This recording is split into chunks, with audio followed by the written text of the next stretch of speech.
L'ex casa delle suore Elisabettine a Città Giardino Lido di Venezia a disposizione per dare un alloggio ai pazienti coronavirus non più acuti che hanno bisogno di un periodo di convalescenza prima di tornare alla vita normale.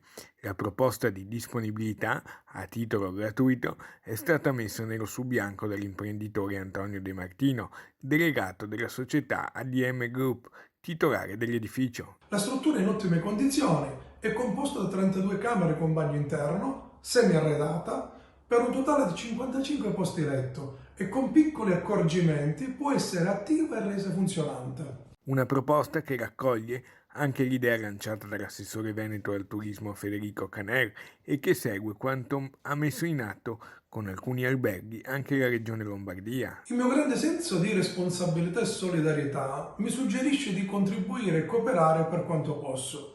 Creare un'altra struttura sanitaria per affrontare l'emergenza del coronavirus sarebbe di supporto alle strutture sanitarie e darebbe maggiore sicurezza e tranquillità ai cittadini. De Martino ha così scritto all'assessore regionale alla sanità Lanzarin, al prefetto di Venezia Zappalorto e al direttore generale dell'ULSS 3 Serenissima Darben.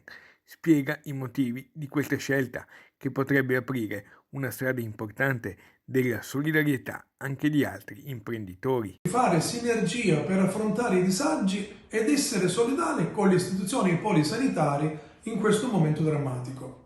Credo che ciascuno in questa situazione debba mettere a disposizione delle collettività ciò che ha. Per quanto poco tanto non si può essere passivi, ma bisogna reagire nel modo più costruttivo possibile.